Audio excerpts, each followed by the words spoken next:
সমান। আওলাদে রাসূলের দেহ মুবারক ওইভাবে রেখে চলে গেল, ওরা দাফন করলো, পানি দিয়ে ভরে দিল, সমান করলো, যাতে পৃথিবীর কোন মানুষ তার কবরের চিহ্ন খুঁজে না পায়। তাতে হবে কি, বেদুইনের অন্তরে বিরাট বড় ধাক্কা লাগলো। সে শুনতে পারছে ইমাম হুসাইন কারবালায় শহীদ। সুদূর মরুভূমির পথ অতিক্রম করে পাগলের মতো ছুটে আসছে কারবালায়। আহা, কারবালায় ছুটে আসার পরে কারবালার মানুষদেরকে জিজ্ঞেস করে, হে কারবালাবাসী, বলো আমার হুসাইনের রওজা কবর কোন জায়গায় আছে বলো। আমি হুসাইনকে দেখি নাই, কিন্তু তার কবর রওজা জিয়ারত করতে চাই। ও কারবালার মানুষ বলে, বধু বেদুইন, তুমি সুদূর মরুভূমি থেকে আসছো আওলাদে রাসূলের জিয়ারা করার জন্য। কোথায় তার জেসেম রাখা হয়েছে আমরা জানি না। দাফন করা হয়েছে রাত্রিবেলা, পানি এনে সমান করে দিয়েছে। কোথায় তাকে দাফন করা হয়েছে আমাদেরকে কাছে যাইতে দেয় নাই। পানি দিয়ে সমান করে দেওয়া হয়েছে, কোথাও যাতে তার জেসেম খুঁজে পাওয়া না যায়। আহা, বেদুইনের মনে চিন্তা আসলো, হারে আমার নবীজি, শুনেছি সাহাবীদের কাছ থেকে রাসূল করিম তার ছোট্টকালে নবীজি কোলে নিয়ে তাদের ঘ্রাণ নবীজি শুকতেন, তাদের শরীর থেকে জান্নাতের ঘ্রাণ আসতো। জোরে বলা যাবে কি আল্লাহু আকবার। তাদের জিসম থেকে জান্নাতের ঘ্রাণ আসতো রে। আল্লাহ রাসূল বলেছেন, হাসান ওয়াল হুসাইন সাইয়্যিদা শাবাবি আহলিল জান্নাহ। হাযা হাদিসুন সহিহুল ইসনাদ। নবীজি বলেন, উম্মতেরা তোমরা শোনো, আমার হাসান আর হুসাইন দুইজন জান্নাতের যুবকদের সর্দার। বদুর চিন্তা, এরা দুইজন আল্লাহর জান্নাতি, তার একজন এখানে কারবালায় ঘুমানো।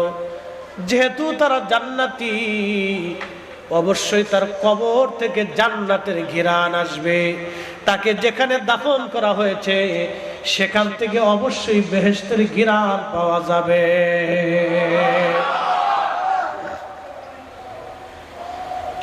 কারবালার মাটি নিয়ে নাকের মধ্যে লাগায়, ঘিরান নাই। আর এক জায়গার মাটি নিয়ে নাকে লাগায়, ঘিরান নাই। আর এক জায়গার মাটি নিয়ে নাকে লাগায়, ঘিরান নাই। সারা কারবালার মাটি তন্ন তন্ন তন্ন তন্ন করে বেদুইন খুঁজে, নাকের মধ্যে নাই, ঘিরান শুকে, কিন্তু কোন মাটির মধ্য থেকে জান্নাতের ঘিরান আসে না।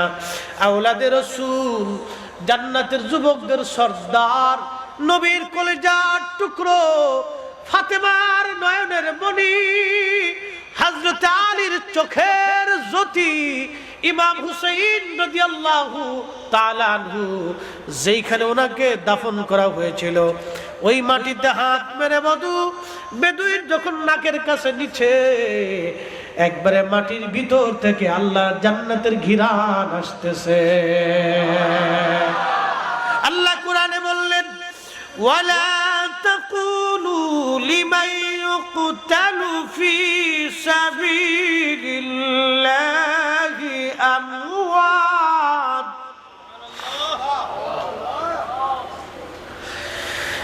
বাল আহইয়াউ ওয়ালাকিন লা তাশউরুন।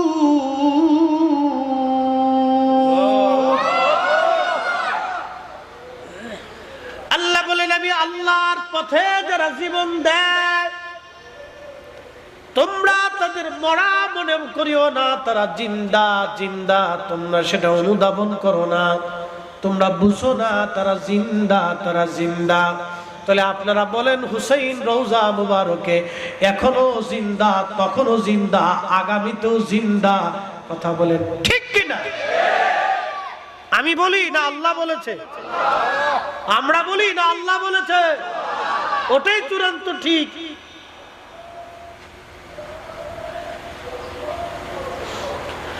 এই জন্য ইমাম হুসাইন রাদিয়াল্লাহু আনহুর দেহ মুবারক থেকে মাথা আলাদা করে নিয়ে ওরা সিরিয়াতে পাঠানো হলো। সিরিয়াতে যখন পাঠাইছে, শুধু মাথা নিয়ে সিরিয়ার দামেস্কের অলি গলি দিয়ে আনন্দ মিছিল চলে 3 দিন পর্যন্ত। কত নির্মম পৈশাচিক কার্যকলাপ ছিল ইয়াজিদের। আজকে ওরা কারা যারা ইয়াজিদের প্রশংসায় একবারে পঞ্চমুখ, মাথা মুবারক নিয়ে সারা দামেস্ক ভরে আনন্দ চলতেছে। সবাই তো আর আনন্দের যাত্রায় নাই, কেউ আসছে দেখার জন্য, একটা নজর আওলাদের রাসূলকে দেখি। রাস্তার পাশে বহু মানুষ দাঁড়ানো, ইমাম হুসেন রাদিয়াল্লাহু আনহুর চেহারাখানা দেখবে, যে চেহারা যে বডি আল্লাহর নবীর সাথে মিল ছিল। সেই সময় মাথা নিয়ে যাওয়া হচ্ছে একজন আশিক রাসূল,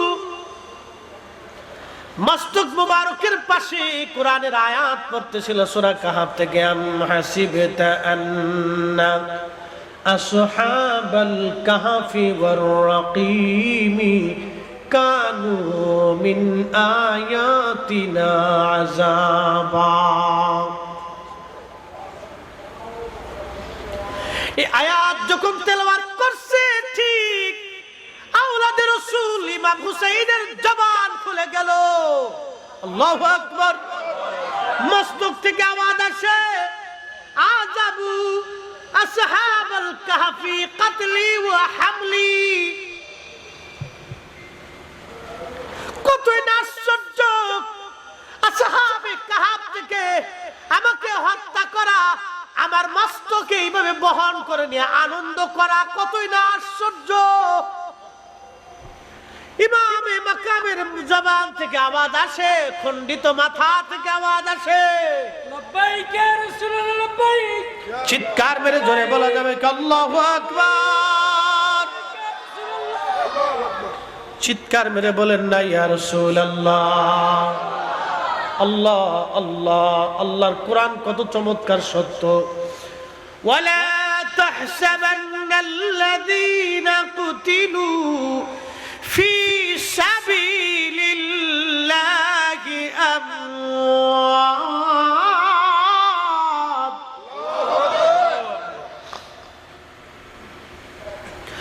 বাল আহইয়া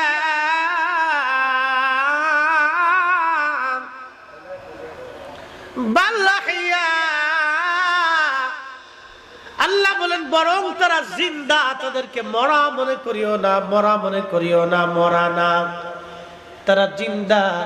ইমাম হুসাইনের পবিত্র মস্তক থেকে আওয়াজ আসলো, আযাবু আসহাবাল কাহফি কাতলি ওয়া হামলি।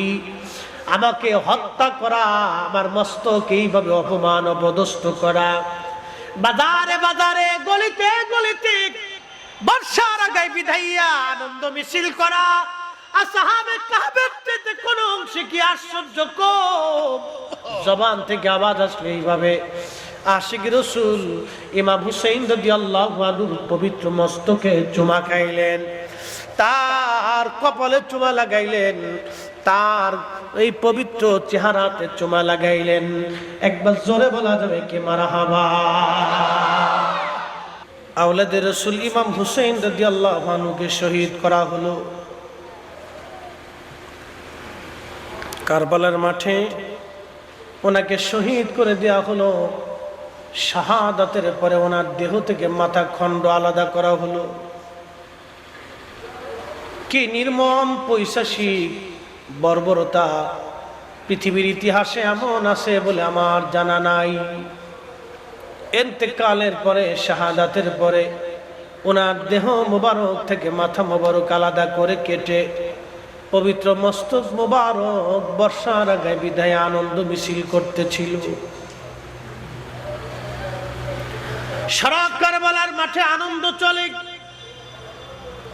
ইমাম মাকাম হুসাইন রাদিয়াল্লাহু আনহুর পবিত্র দেহ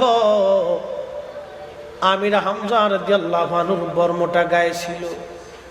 বর্মটা খুলে নিয়ে যাওয়া হলো, গায়ের মধ্যে পবিত্র জুব্বা খুলে ফেলা হলো, বিবস্ত্র করে বস্ত্রহীন করে আওলাদের রাসূলকে ওই ময়দানে কারবালায় ধুলাবালির মধ্যে শোয়াইয়া একটা দুইটা ঘোড়া না 70টা ঘোড়া ওরা সিরিয়াল করলো। ও কর্ণফুলীর মুসলমান, শুহাদায়ে কারবালার মাহফিলে আসছেন, শুনে যান তাদের কষ্টের দিনগুলি। কত কঠিন কষ্ট ছিল সেই দিন, হৃদয়টাকে নরম করে দেন। খোদার কসম করে বলি, জীবনের কোন ইবাদত কবুল হবে আমাদের জানা নাই। হুজুরের ইশকের চোখের পানি বৃথা যাবে না, নবীর মোহাব্বতের চোখের পানি বৃথা যাবে না, চোখের পানি কখনো বৃথা যাবে না। বস্ত্রহীন করে আওলাদ রাসূলকে ধুলাবালির মধ্যে শুয়াইয়া 70টা ঘোড়া সিরিয়াল করে 70 জন সওয়ারি যুদ্ধের ঘোড়ার পিঠে চড়ে ইমাম হুসেন রাদিয়াল্লাহু আনহু দেহ মোবারকের উপর দিয়ে ঘোড়া দাবড়াইতেছিল। আহারে, ঘোড়ার পায়ের আঘাতে আঘাতে, খুরের আঘাতে আঘাতে ইমাম হুসেন রাদিয়াল্লাহু আনহুর দেহ, গোশত, চামড়া, হাড়, হাত পা গুলি ভেঙ্গে ভেঙ্গে কেটে কেটে ফেরে ফেরে রক্ত পড়তেছিল। গোশতগুলি চামড়াগুলি ছিঁড়ে ছিঁড়ে চলে যাচ্ছিল। পৃথিবীর মানুষ হযরত যায়েনব রাদিয়াল্লাহু আনহা, ইমাম হুসাইনের আপন বোন ফাতেমা রাদিয়াল্লাহু আনহার কন্যা। নবীজির একজন মেয়ের নাম ছিল জয়নব, আপন বোনের নামে সন্তানের নাম হযরত ফাতেমা নাম রেখেছিলেন। জয়নব রাদিয়াল্লাহু আনহা দৌড়ায় এসে ভাইয়ের লাশের পাশে দাঁড়াইয়া মদিনার দিকে তাকায়া কাঁদতেছিল আর বলতেছিল, ইয়া মুহাম্মাদাহু সাল্লাল্লাহু আলাইকাল্লাহ, ইয়া মুহাম্মাদাহু সাল্লাল্লাহু আলাইকাল্লাহ। ওগো নানা জান, আপনি দেখেন আপনার উম্মতেরা আপনার হুসাইনের সঙ্গে কেমন আচরণ করে। নানা গো, কারবালার বাতাস, পুবালি হাওয়া, ধুলাবালিগুলি উড়াই আপনার হুসাইনের গায়ের মধ্যে ছড়িয়ে দিচ্ছে। যারা কাঁদলে তুমি নানা সহ্য করতে পারো নাই, যারা ব্যথা পাইলে তুমি নানা ব্যথা পাইছো, যারা ক্ষুধার্ত থাকলে তুমি নানাজি খানা খাও নাই। ঠিক তখনই ইবনে আব্বাস রাদিয়াল্লাহু আনহুমা, নবীজির আপন চাচাতো ভাই আব্দুল্লাহ রাদিয়াল্লাহু আনহু, কাবা ঘরের সঙ্গে আসরের নামাজ পড়ে হেলাম দিয়ে বসেছিলেন। ক্লান্তিতার কারণে তিনি ঘুমিয়ে পড়েছেন। ইমাম ইবনে কাসির আল বিদায়া ওয়ান নিহার মধ্যে বিশুদ্ধ সনদে লেখেন, এমন সময় হযরত আব্দুল্লাহ ইবনে আব্বাস ঘুমিয়ে পড়েছেন। স্বপ্নের মধ্যে দেখেন আল্লাহর নবীর হাত মুবারকের মধ্যে রক্ত দেখা যায়। নবীজির চুল দাড়ি মুবারকের মধ্যে ধুলাবালি, নবীজির গায়ে জুব্বা মুবারকের মধ্যে ধুলাবালি লেগে আছে। আল্লাহর নবী রক্তগুলি নিয়ে, হাতের মধ্যে রক্ত, এইগুলি নিয়ে রহমতের নবী দৌড়ায় দৌড়ায় মক্কার দিকে আসতেছে। ইবনে আব্বাস বলেন, হুজুর, জীবনে কোনদিন এরকম আপনাকে দেখি নাই। আপনার হাতে রক্ত কেন? আপনার গায়ে ধুলাবালি লাগা কেন? আপনার চুল দাড়ি মুবারকে ধুলাবালি কেন? নবীজি, আপনি কাঁদেন, এইরকম দৃশ্য তো কোনদিন আমি আব্দুল্লাহ দেখি নাই। নবীজি ডেকে বললেন, আব্দুল্লাহ রে, মক্কায় খবর দাও, আমি নবী কারবালায় ছিলাম, আমার হুসাইন কারবালায় শহীদ, আমি তার শাহাদাতের সময় আমি নবী তার পাশে ছিলাম। এ শব্দ গম্বদ ওয়ালে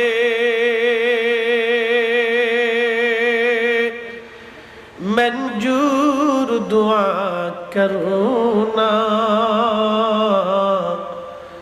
जब वक्त नजर आए आका दीदार आता करुणा दीदार आता करुणा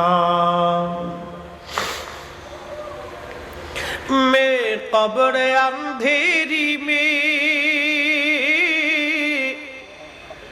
घबराऊंगा जब तन्हा इमदाद मेरी करने आ जाना रसूल अल्लाह इमदाद मेरी करने आ जाना रसूल अल्लाह। আমার নবী হুসাইনের শাহাদাতের সময় নবী পাশে আব্দুল্লাহ রে আমি শাহাদাতের সময় তার পাশে ছিলাম রক্ত গুলি নিয়ে আমি আল্লাহর আদালতে যাইতেছি আব্দুল্লাহ মক্কায় খবর দাও আমার হুসাইন আর নাই আমার হুসাইন কারবালায় শহীদ হয়ে গেছে। তার মানে বোঝা যায় মদিনার নবী উম্মতের কঠিন বিপদে আসতে পারে। কি কথা বলেন ঠিক কিনা? উম্মতের কঠিন কবরে নবী আসতে পারে, উম্মতের কঠিন বিপদে নবী তশরিফ রাখতে পারে। কথা বলেন ঠিক? মে কবরে अंधेरी में घबराऊंगा जब तन्हा इमदाद मेरी करने आ जाना रसूल अल्लाह। रोशन मेरी तुर्बत को लिल्लाह जरा करुणा जब वक्त नजर आए आका दीदार आता करुणा दीदार आता करुणा दीदार आता करुणा।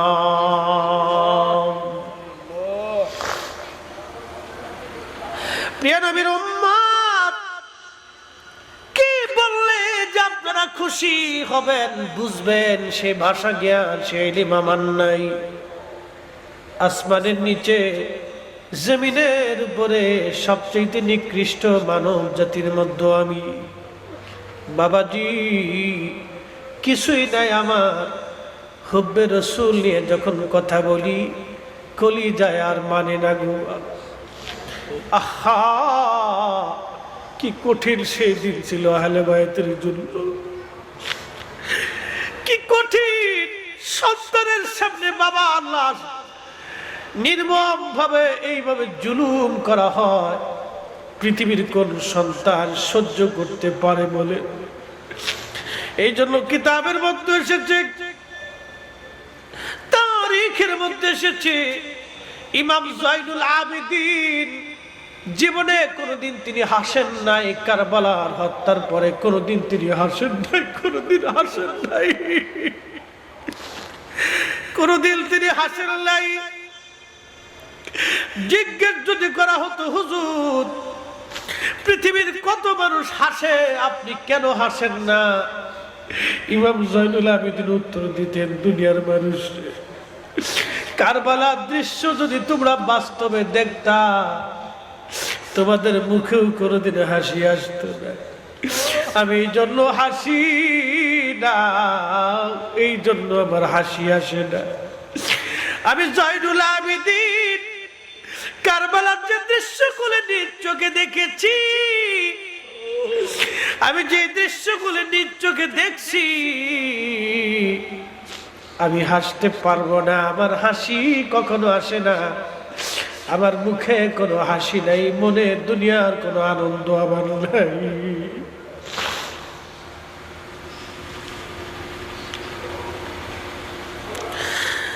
মুহররমের 10 তারিখে কি ঘটিল রব্বানা,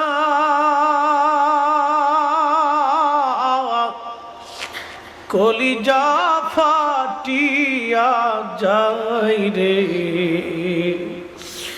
বলিতে সেই ঘটনা, কলিজা ফাটিয়া যায় রে বলিতে সেই ঘটনা। হাসান শহীদ জহরেতে, হুসাইন শহীদ কারবালায়,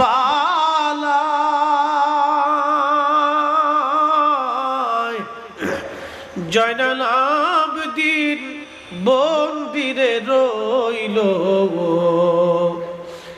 এজিদের ওই জেলখানা, জয়নাল আবদিন বন্দিরে রইল, এজিদের ওই জেলখানা।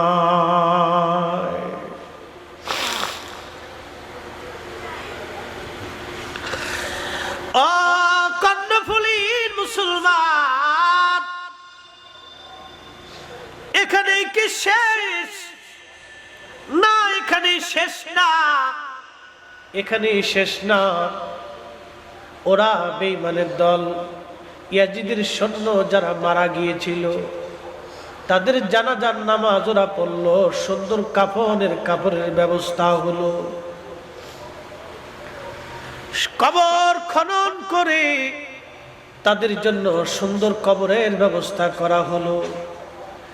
ওরা বেঈমানের দল যারা মরেছিল তাদের জানাজা নামাজ পড়ল, তাদের কবরস্থ তারা করল, কিন্তু ইমাম হুসাইন শিবিরের যারা শহীদ হয়েছিল তাদের জন্য ওরা জানাজা পড়ে নাই। ইমাম হুসাইন রাদিয়াল্লাহু আনহু বিনা জানাজাতে সেই দিন তারা কবরস্থ করল।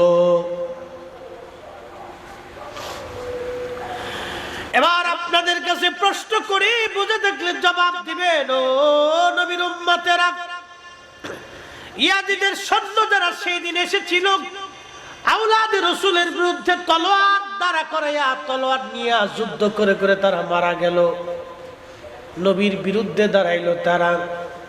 ইমাম হুসাইনের বিরুদ্ধে দাঁড়ানো মানে নবীর বিরুদ্ধে দাঁড়ানো, নবীর বিরুদ্ধে দাঁড়ানো মানে আল্লাহর বিরুদ্ধে দাঁড়ানো। এবার আপনারা বলেন, পৃথিবীর কোটি মুসলমানও যদি তাদের জানাজা পড়ে তাদের জন্য জান্নাত হবে না? হবে না? হবে না? কথা কোন ঠিক কিনা?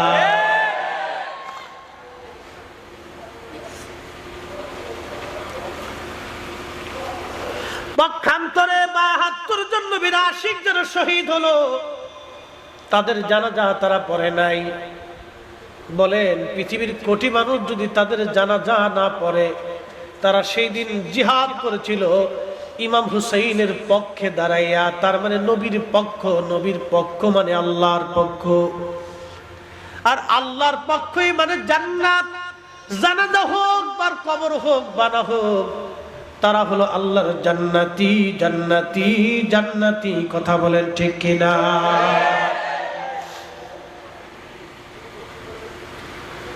কর্ণফুলীর মুসলমান,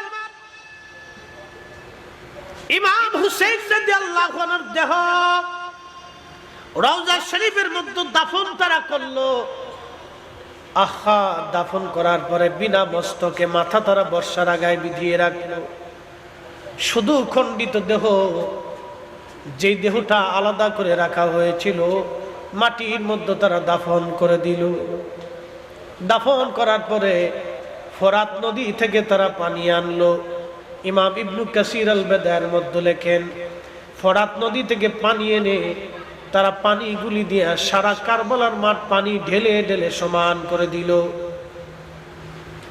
এজন্যই তারা সমান করলো যাতে ইমাম হুসেন রাদিয়াল্লাহু আনহুর কবরের রওজার সন্ধান কোনোদিন খুঁজে না পাওয়া যায়। কল্পনা করতে পারবেন তাদের মন মস্তিষ্ক কত বিকৃত ছিল। তারাও বাবা কালমা পড়নেওয়ালা ছিল, কোরআন পড়নেওয়ালা ছিল। সাহাবীদের জমানার লোক তারা, কেউ সাহাবীর বংশের, কেউ পরিবারের, কেউ এলাকার। ওই জামানায় সাহাবী জিন্দা, অনেক সাহাবী দর্শ দিয়েছে আল্লাহ, কিন্তু তারা সাহাবীদের কথা সেই দিন মানে নাই। তারা আসছে আওলাদে রাসূলের দেহ মোবারক দাফন করে ফোরাত নদী থেকে পানি এনে সারা ময়দান ভরে ভরে পানি দিয়ে দিয়ে দিয়ে দিয়ে ময়দান ভরে করে দিল, সমান করে দিল, যাতে ইমাম হুসেইন রাদিয়াল্লাহু আনহুর কবরের সন্ধান কেউ কোনোদিন খুঁজে না পায়। কিন্তু বিনিময় কি? চলে গেল তারা। চলে যাওয়ার পরে এক বেদুইন বধূ বাজানো, কার কলিজার মধ্যে রসুলের মহব্বত আসবে আমাদের জানা নাই। কি কথা বলেন ঠিক কিনা? কার কলিজার মধ্যে রসুলের মহব্বত আসবে আমাদের জানা নাই। বহু সাইকুল হাদিস হাদিস পড়া, কিন্তু রসুলের সুপারিশ পাবে না, নবীর দুশ্মনী করে গেছে। কি কথা বলেন না কেন? ঠিক। বহু রিকশাওয়ালা, দিন মজুর, লেখাপড়া নাই, সারাদিন খাটুনি খেটে 500 টাকা রুজি করে রসুলের ইশকের ভালোবাসা নিয়ে হাসতে হাসতে কিয়ামতের মাঠে আল্লাহর নবীর সুপারিশ নিয়ে নবীর সাথে জান্নাতে চলে যাবে। লেখাপড়া দিয়ে না, শিক্ষাগত যোগ্যতা দিয়ে না, কোয়ালিটি দিয়ে না, চেহারা দিয়ে না, টাকা পয়সা দিয়ে না, একমাত্র হুব্বে রসুল, নবীর ভালোবাসায়। নবীর ভালোবাসাই ইমানের মূল। কথা কোন ঠিক কিনা? সন্দেহ সন্দেহ নাই। চেহারা দিকে যদি রসুলের দরবারে দাওয়াত পাওয়া যাইতো, তাহলে হযরত বেলালের চান্স ছিল না। ঠিক কিনা? বেলালের চান্স ছিল না। যদি চেহারা দেখে, সম্পদ দেখে নবীর দরবারে দাওয়াত হতো, তাহলে হযরত ওয়াসাল কারনির চান্স ছিল না। সে ছিল নিঃস্ব, হত দরিদ্র, দিনহীন, আল্লাহর পথের মুসাফির, দুনিয়া বিরাগী সাহাবী। আবু যর গিফারি নবীর দরবারে জায়গা হতো না, দুনিয়া বিরাগী জাহিদ ছিলেন। সালমান ফারসি দুনিয়া বিরাগী জাহিদ ছিলেন। ও প্রিয় মুসলমান, খুবই মনোযোগ না, বেশি রাত হয়ে গেল, কষ্ট হচ্ছে? একসাথে জোরে বলি তো আল্লাহু আকবার। আর একটু সময়, যেহেতু আলোচনার একটু ইতি না টেনে দিলে বুঝতে কষ্ট হবে। আওলাদে রাসূলের দেহ মুবারক ওইভাবে রেখে চলে গেল। ওরা দাফন করলো, পানি দিয়ে ভরে দিল, সমান করলো, যাতে পৃথিবীর কোন মানুষ তার কবরের চিহ্ন খুঁজে না পায়। তাতে হবে কি? বেদুইনের অন্তরে বিরাট বড় ধাক্কা লাগলো। সে শুনতে পারছে ইমাম হুসাইন কারবালায় শহীদ। সুদূর মরুভূমির পথ অতিক্রম করে পাগলের মতো ছুটে আসছে কারবালায়। আহা, কারবালায় ছুটে আসার পরে কারবালার মানুষদেরকে জিজ্ঞেস করে, হে কারবালাবাসী, বলো আমার হুসাইনের রওজা, কবর কোন জায়গা আছে বলো।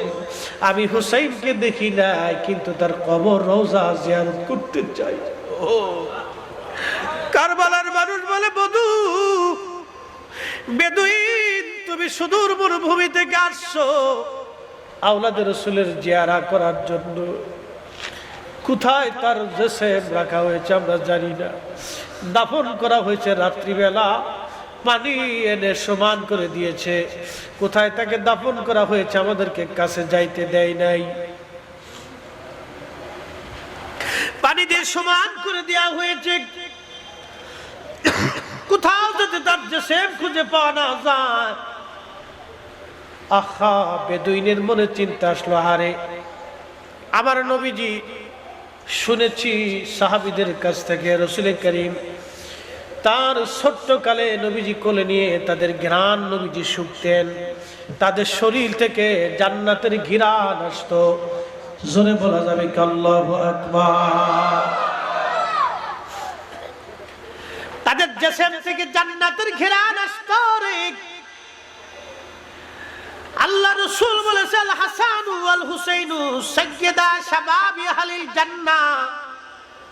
হাযা হাদিসুন সহিহুল ইসনাদ। নবীজি বলেন উম্মতেরা তোমরা শোনো, আমার হাসান আর হুসাইন দুইজন জান্নাতের যুবকদের সর্দার।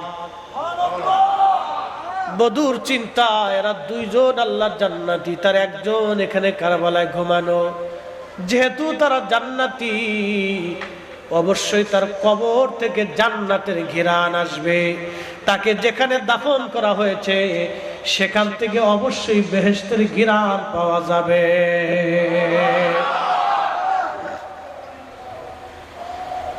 কারবালার মাটি নিয়ে নাকের মধ্যে লাগায়, ঘিরান নাই। আর এক জায়গার মাটি নিয়ে নাকে লাগায়, ঘিরান নাই। আর এক জায়গার মাটি নিয়ে নাকে লাগায়, ঘিরান নাই। সারা কারবালার মাটি তন্ন তন্ন তন্ন তন্ন করে বেদইন খুঁজে, নাকের মধ্যে নেয় ঘিরান শুকে, কিন্তু কোন মাটির মধ্য থেকে জান্নাতের ঘিরান আসে না। আওলাদে রাসূল, জান্নাতের যুবকদের সর্দার, নবীর কলিজার টুকরো, ফাতেমার নয়নের মণি, হযরত আলীর চোখের জ্যোতি, ইমাম হুসাইন রাদিয়াল্লাহু তাআলা আনহু, যেখানে ওনাকে দাফন করা হয়েছিল ওই মাটিতে হাত মেরে বেদুইন যখন নাকের কাছে নিচে, একবারে মাটির ভিতর থেকে আল্লাহর জান্নাতের ঘিরান আসতেছে। আল্লাহ কোরআনে বললেন ওয়ালা তাকুলু লিমান ইউকতালু ফি সাবিলিল্লাহি আমওয়াত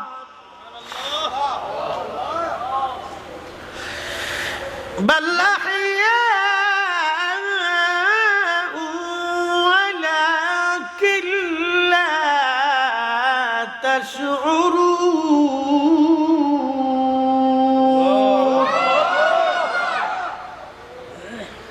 আল্লাহ বলেন আমি আল্লাহর পথে যারা জীবন দেয় তোমরা তাদের মরা মনে করিও না, তারা জিন্দা জিন্দা, তোমরা সেটা অনুধাবন করো না, তোমরা বুঝো না তারা জিন্দা, তারা জিন্দা। তাহলে আপনারা বলেন হুসাইন রওজা মুবারকে এখনো জিন্দা, তখনও জিন্দা, আগামীতেও জিন্দা। কথা বলেন ঠিক কিনা? আমি বলি না আল্লাহ বলেছে? আমরা বলি না আল্লাহ বলেছে? ওটাই চূড়ান্ত ঠিক।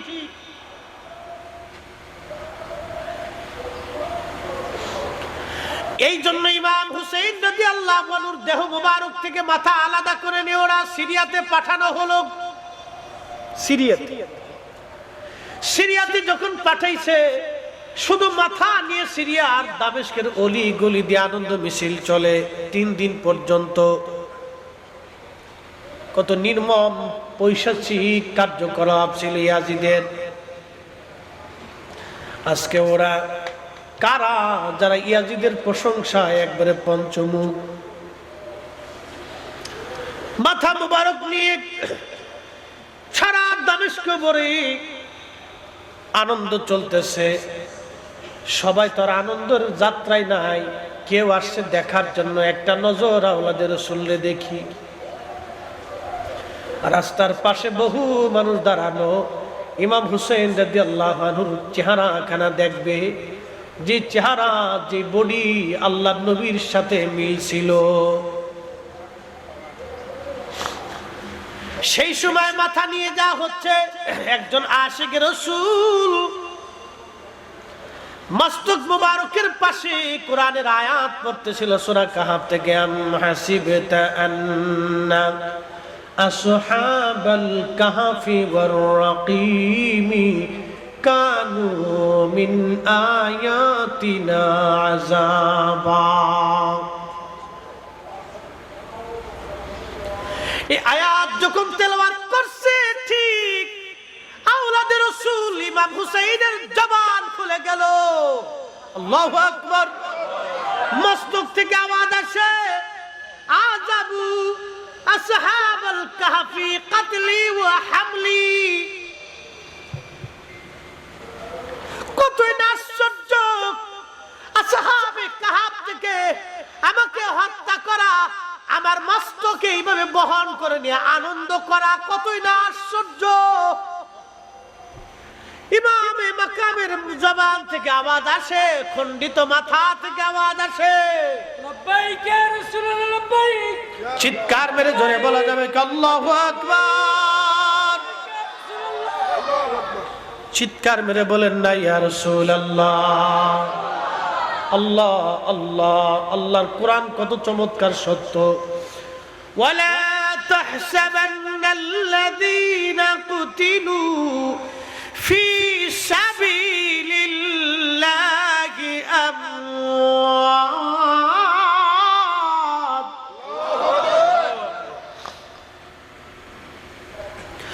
বাল আহইয়া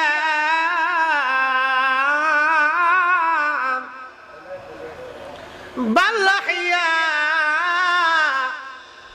আল্লাহ বলেন বরং তারা জিন্দা, তাদেরকে মরা মনে করিও না, মরা মনে করিও না, মরা না, তারা জিন্দা। ইমাম হুসাইনের পবিত্র মস্তক থেকে আওয়াজ আসলো, আযাবু ওয়া সাহাবাল কাহফি কতলি ওয়া হামলি। আমাকে হত্যা করা, আমার মস্তক এইভাবে অপমান অপদস্থ করা, বাজারে বাজারে গলিতে গলিতে বর্ষার আগে বিধাইয়া আনন্দ মিছিল করা, আসহাবে কাহফের চাইতে কোন অংশে কি আশ্চর্য কম? জবান থেকে আওয়াজ আসলে এইভাবে আশিক রাসূল ইমাম হুসাইন রাদিয়াল্লাহু আনহুর পবিত্র মস্তকে চুমা খাইলেন, তার কপালে চুমা লাগাইলেন, তার এই পবিত্র চেহারাতে চুমা লাগাইলেন। একবার জোরে বলা যাবে কি মারহাবা। বাজানো,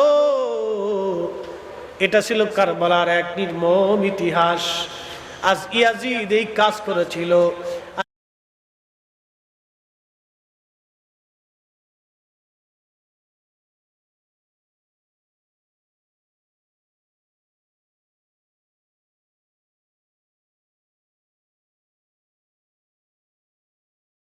আচ্ছা আপনারা বলেন, ইয়াজিদ যদি ভালো মানুষ হয় তাহলে ইমাম হুসাইন রাদিয়াল্লাহু আনহুর মস্তককে কেন সিরিয়ার দামেস্কে 40 দিন পর্যন্ত এইভাবে ঝুলিয়ে রাখা হয়েছিল বলেন?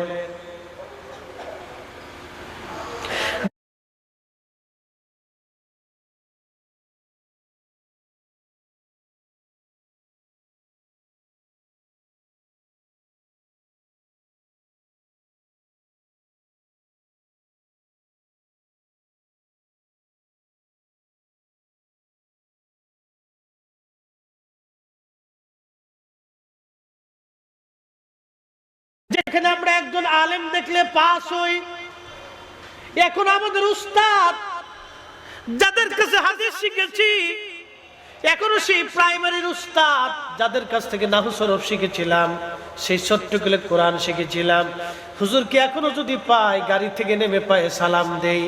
হুজুর বলে বাবা কত বড় হইছো, এখন কি আদব যাই নাই, এখন কি পাস হয়ে সালাম করতে হবে বাজারে ঘাটে? বলতাম হুজুর পড়াইছিলেন বিদায়, আজ আমি হতে পেরেছি। হাজার হাজার মানুষ আমাদেরকে সম্মান করে, সেই দিন যদি না পিটাইতেন, ধমক না দিতেন, তাহলে আজকে হয় আলেম হতে পারতাম না। আদর করে দেয়, দোয়া করে দেয়, উস্তাদদের দোয়া আমাদের জন্য একটা সম্বল। আমরা একজন আলেমকে দেখলে এখনো পর্যন্ত এরকম তাজিম করি। আর আওলাদে রাসূল পাইলে, ইমাম হুসাইন পাইলে আমরা আমাদের কলিজা দিয়ে ভালোবাসতাম। কথা বলেন ঠিক না বেটি? কলিজা দিয়ে ভালোবাসার চেষ্টা করতাম। আহা, কলিজা দিয়ে ভালোবাসার চেষ্টা করতাম। তার মাথা মোবারক এইভাবে বহন করা, তাকে এইভাবে অত্যাচার করা, তার সাথে বেয়াদবি করা, জুলুম করা কতটা অন্যায় হয়েছিল। কোন ভাষায় বললে যে আপনারা বুঝবেন আমি জানি না। সেন্ট্রাল গভর্নর হাউস কুফা নগরে গভর্নর উবাইদুল্লাহ ইবনে জিয়াদ, মনোযোগ দেন, এই ঘটনাটা বলে আমি দোয়ার দিকে চলে যাব, আর বাড়াবো না, কারণ আমি আমার মূল আলোচনা করে ফেলেছি। জ্ঞানী যারা বুঝে তারা শুধু ইশারায়